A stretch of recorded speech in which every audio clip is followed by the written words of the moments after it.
Hey everyone, welcome to Cycling with Ryan. Today's ride features Indiana's Hall of Fame rail trail, the Cardinal Greenway. This trail, the longest in Indiana, spans 62 miles in total, with 47 of that being dedicated rail trail. In this ride, I hopped on north of Richmond at the Tingler Road Trailhead and rode north to Losantville, a round trip for me of just under 38 miles. My initial plan was to start in downtown Richmond, but as any good traveling cyclist should, I checked their website for closures and found that the trail was closed just north of Richmond for construction at Interstate 70, so I drove on up to Tingler Road Trailhead.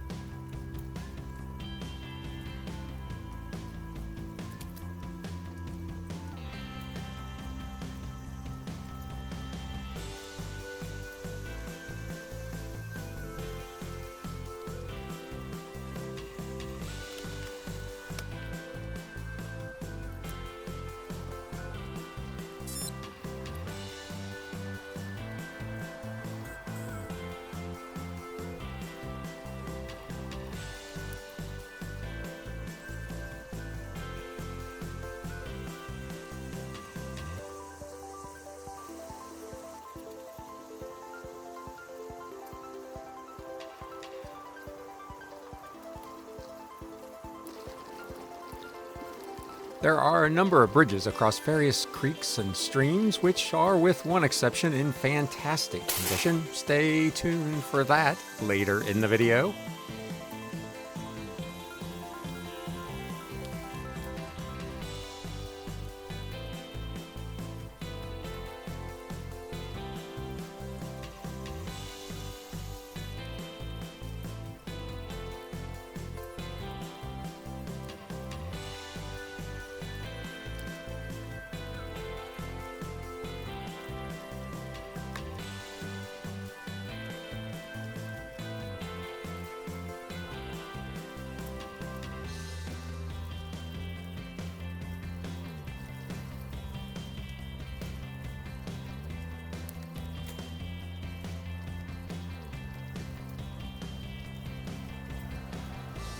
A majority of the section of the trail I was on is pretty much undercover, with only a few stretches of any distance in the open. The trail is well maintained, and the few rough spots along the section I rode were well marked, as you can see here, for example, with the orange paint.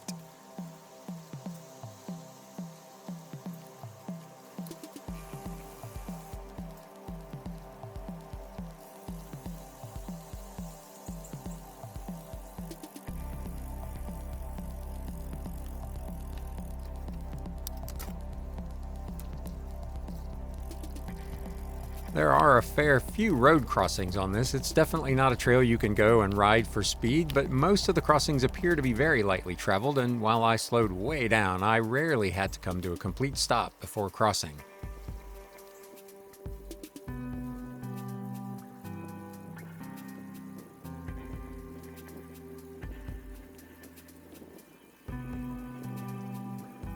You may have noticed the jersey I'm wearing. I am riding again this year in the Great Cycle Challenge to raise funds for the Children's Cancer Research Fund. I've pledged 300 miles in the month of September, and I've told everyone if I raise at least $1,000, I'll bump that goal to 350 miles. I've got $722 raised as of this recording. So if you're able to give, there is a QR code on the screen right now and a link down in the video description down below.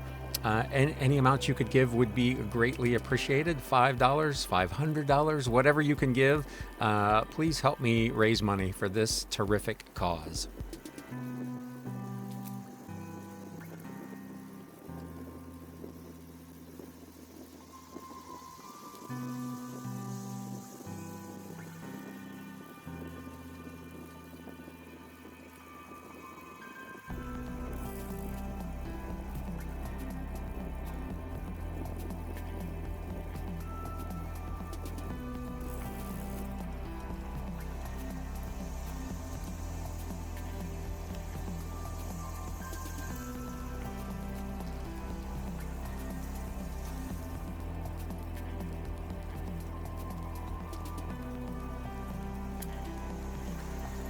As you can see, this is a beautiful trail with just enough shade to keep you cool. And this section is almost completely rural, passing by a few towns but not really going directly through any. It was super relaxing.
This agricultural supply business is about as close as you'll come to seeing any actual civilization other than the highway along this stretch of the trail.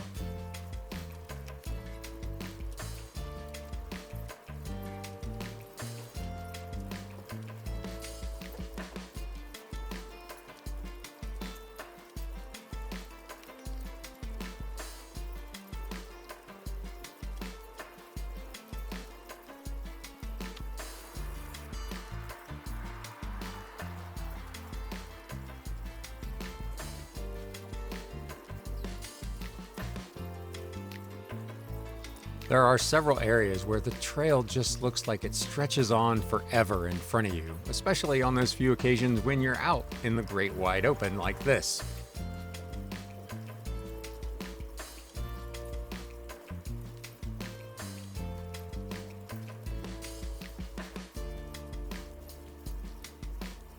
Here, I popped into the Newman Road Trailhead for a quick energy gel and a drink. This was roughly 10 miles from the start for me. So the thought just popped into my head, what an amazing life I lead to be on a Wednesday morning able to come out here and just go for a ride and enjoy some time out in nature and get some peace and some quiet, and then go home and go back to work. If you're new here, which most of you would be, the channel's brand new, I sell books online for a living, and I can kind of come and go as I please other than having to ship every morning. So I've got a ton of flexibility to be able to get out here and just do what I want to do. Go for a ride, rearrange my schedule. The next several days in this area, they're calling for heat indexes of 100 plus. Today it's 75 right now as I ride. Beautiful day, hardly a cloud in the sky. I'm so blessed to be able to lead this kind of life. And I just thought I would share that.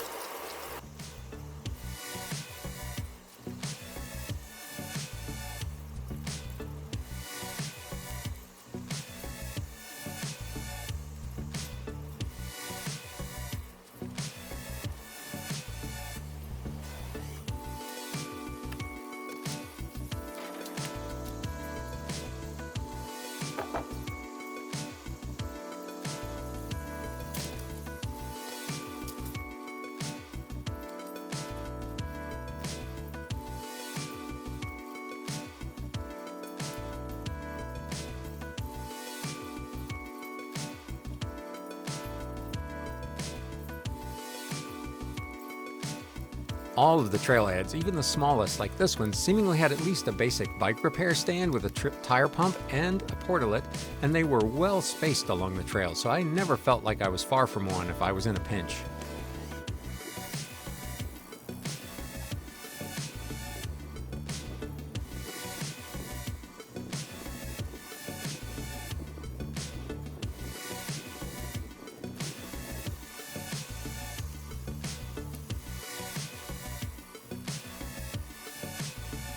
This bridge over the Whitewater River has a huge bump on each side. It's well marked in orange lettering on the trail, but heed the warning or you're likely to suffer a pinch flat or worse. It is a huge bump on both sides of the bridge. This was probably the only notable bad bit of trail I had on this whole ride.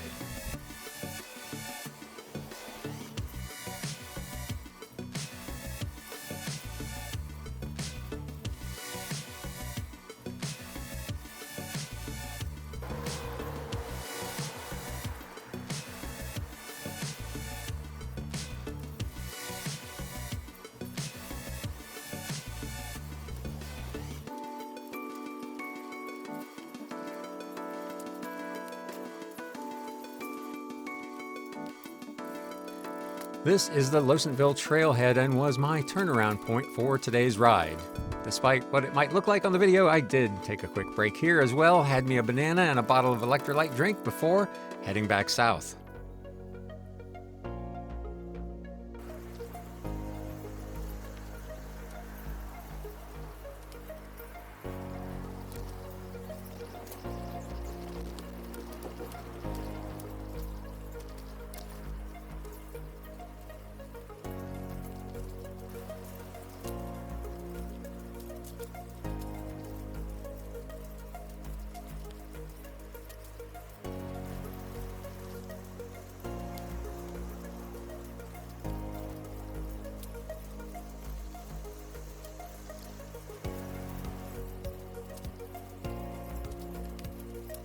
Despite being on the trail for over 2.5 hours and nearly 38 miles round trip, I could have counted on one hand the number of other riders I passed. It was a Wednesday morning and they were calling for pretty high temperatures later in the day, but I had the path almost entirely to myself. When I passed this farm heading north, there were all kinds of animals out in the pen, but my camera was off and I was like, I'll get them on the way back. Oops, they're all gone.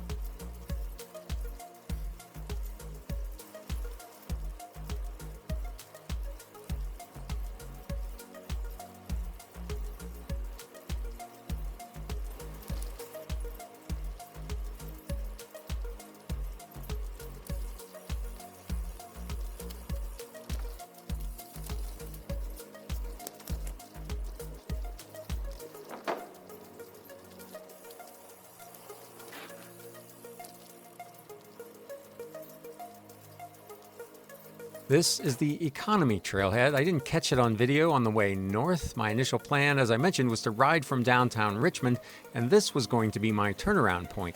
That plan foiled by the orange barrels, so we pass it on the way back.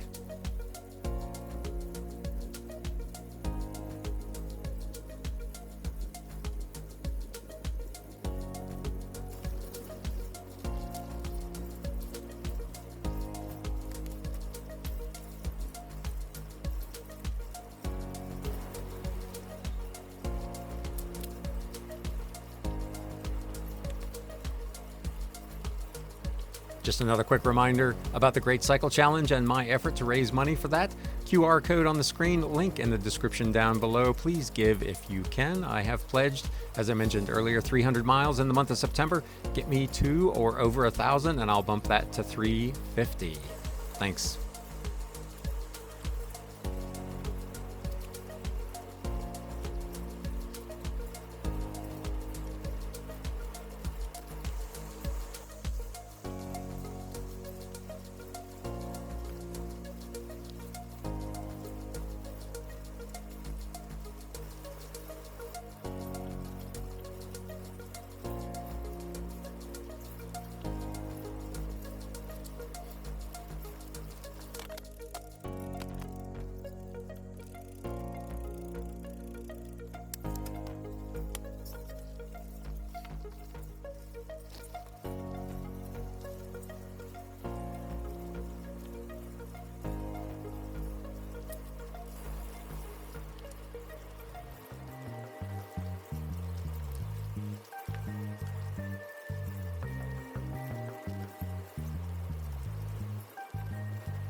So we've about reached the end here. If you're a stat nerd like me, this ride was 37.69 miles to be exact, with just 735 feet of climbing. It is fairly flat.